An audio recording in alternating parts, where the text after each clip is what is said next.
reason why we can't see the great matches that we know Seth Rollins and Dean Ambrose could put together and do. There's no reason why you have a guy like Kevin Owens who is a tweener. He does heel stuff, but fans like him because, hell, the guy's 270 pounds. He has a pot belly and he can work. And, put him in there. Let him go against Seth Rollins. Give these guys a little bit of freedom, but let the people who, let the people see the people who can work, So you might have to face, you might have to put the, Corbin and Roman Reigns together and let them beat each other up because that's about all they're good for, Yeah. That's what it is. I think at the end of the day, it's dope to have him back. I think it kind of antes up a little bit as to the roster. A lot of injuries that plagued the roster, so I think it's a good thing for him to come back. Came at a good time too. I liked how he returned. I think my biggest gripe though right now is I think that they missed a big opportunity on Monday night to kind of up the ante of that match, right? I mean, they missed a big opportunity at the pay-per-view. I mean, he could have easily had AJ Styles win the belt. Ain't like he doesn't earn it. He's been doing this for a very long time. I understand you brought him in from a different promotion. He's only been there for a few months, but he can go. But you throw him in a match with Seth Rollins, and there you go. I mean, that absolutely. 4 or 5-star match all night long. Yeah, and I think that's something they could build to. But here's the thing that before we get into the last topic, this is something that really fucking irked me. You get Monday night, you have Seth come out, cut a promo. Fans love him, cheering for him. Seth Rollins, he's back. Ladies going crazy, dudes going crazy. They missed the opportunity. He comes out and cuts a heel promo, period, and then Reigns comes out. If I were Roman Reigns and this asshole a night before gave me a pedigree, I'm running in that ring and punching you in the throat. And that's what they should have done. They should have had a fucking fist fight between them two. Security, talent, agents come out there and break it up. And then what could have happened, or what should have happened, is then Steph and Shane could have came back out and said, hold on. This is the match for Money in the Bank. Give it a little bit more ante. And they didn't do it. They didn't do it whatsoever. So that's my biggest gripe for Monday night. And I don't like that shit. Don't like it at all. Carney Rob, call back in. I guess the call was lost. I'm not sure what happened. But call back in. Or I'll call you back in. One of the two. Whatever comes first. But, yeah, I mean, I think that was a big, huge missed opportunity. Pro wrestling's a work. It's scripted. It's simulated fighting. But the fan has to be engaged in the product to say, you know what? I'm going to what's the word I'm looking for? I'm going to believe in this, and get into it like you get into a movie. You get into your favorite TV show. I just don't get it. I don't get it whatsoever. But, I don't fucking work for WWE. They don't pay my bills. So, whatever. You know what I'm saying? So, yeah, we had some issues getting Carney Rob back on the line. But just to give y'all an idea, that's kind of what we're going to be doing. Shooting the shit about pro wrestling every Sunday or every other Sunday. We'll have a lot of guests come. A lot of guests. I have a lot of people lined up. A lot of legends. I have a lot of new school cats.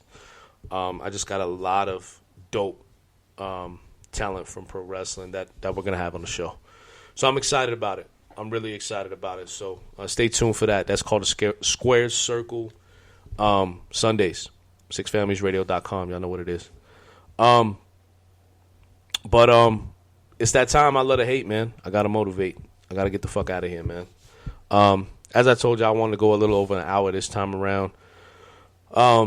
Thanks to all the fans, man, supporting, man. I love y'all. A lot of, you know what? Actually, before I go out, there were some Twitter questions. I almost forgot about y'all, man. I'm sorry. Sorry about that. Let me open up the mailbag. Shouts to Wade Keller. He does that all the time. We'll open the mailbag. They're emails, but he says mailbag. So, kind of want to push something real quick. If you guys are fans of professional wrestling,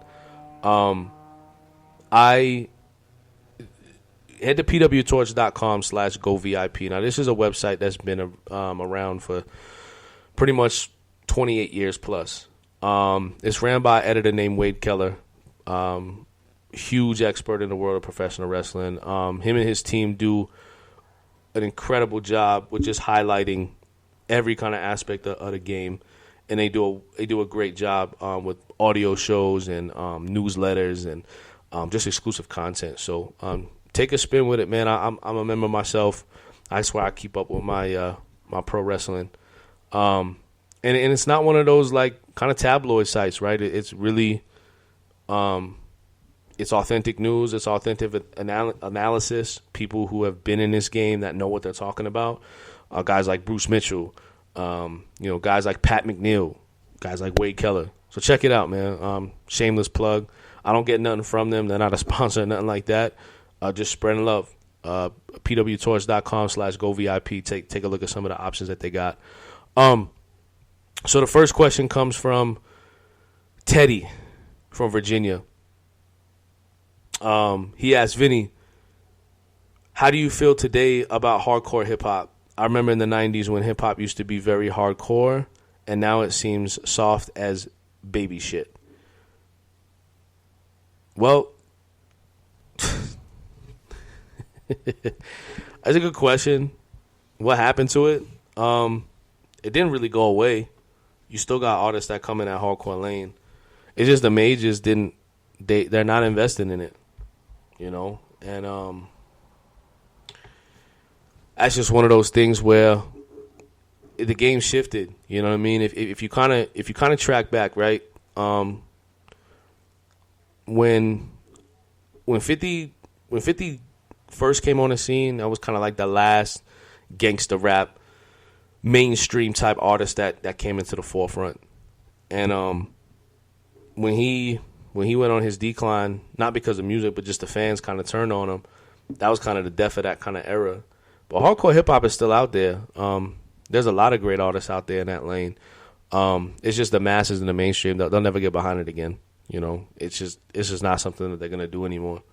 That's why you got guys like Drake out here, and you get guys like, you get guys like that who are very approachable, very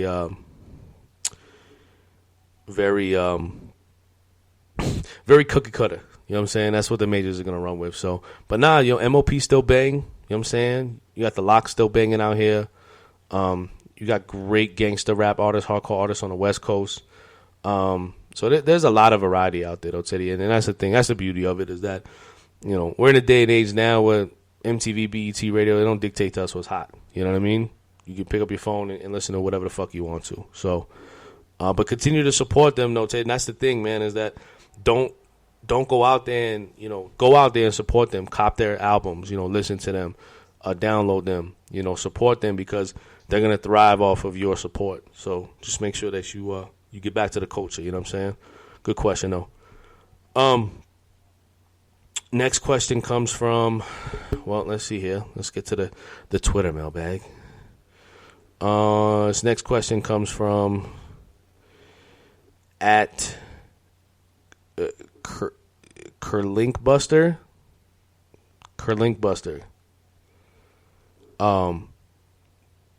It says, why did Jay-Z jump on the All the Way Up remix and not 50 Cent?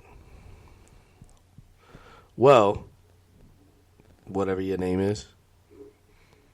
First and foremost, what kind of Twitter handle is that?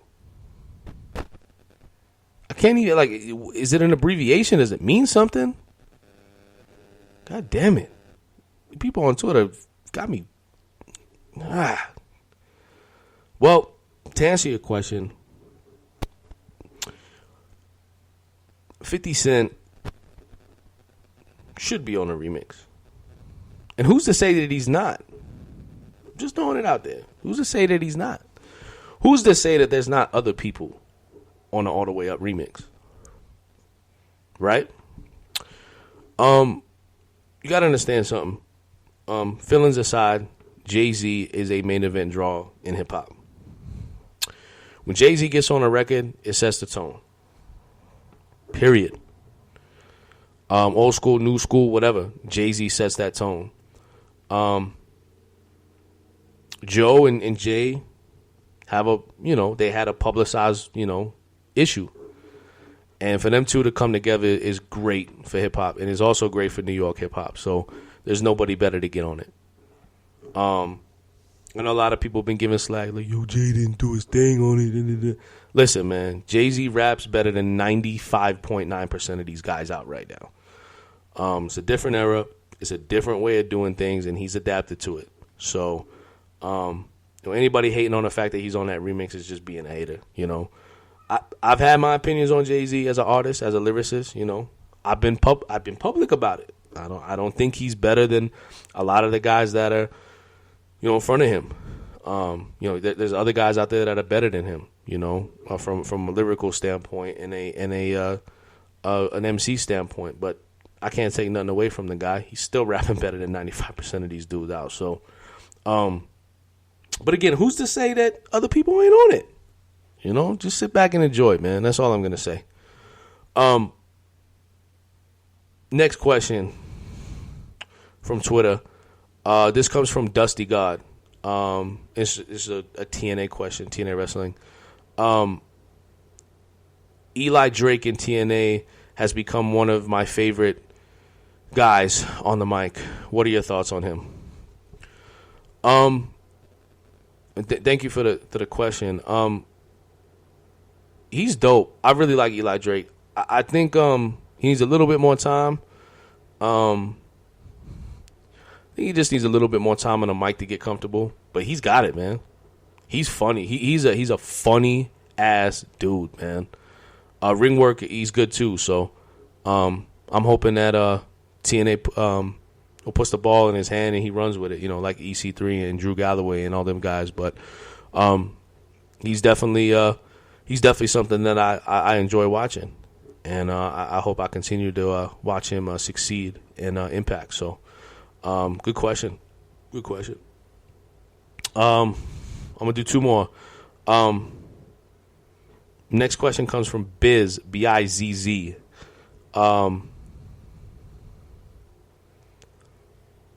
You know what? I'm not gonna answer that question. As I said, I'm not. Bro, I'm not going to answer questions about Troy Ave. I don't know. I mean, I understand, you want answers, and I want answers too, but I'm not going to talk about it. I don't know. Whatever your question was, I don't know. And I'm not even going to say it on air. It's just, it's not right. It's not the time, and it's disrespectful, number one. So, at Dave Jizzle, how did you get into the radio business? And what is your basically saying, what is your piece of advice for up and coming broadcasters? Well, I wouldn't consider myself a broadcaster. I'm not a pro. As you know, we had technical difficulties on this show. But a few years ago, when I did 49th Mob Radio, I just wanted to get on there and play records that people didn't have the ability to hear on terrestrial, satellite, whatever. So, I mean, that's kind of why I wanted, and it kind of grew from there. Barbershop Talk did phenomenal for me and my team a few years back, and anybody just do it. Get on it and do you. Pick some topics, pick some things that you like to talk about it, and pull the trigger on it. Just do you. Don't follow anybody else's blueprint. Just do you. So, final question, another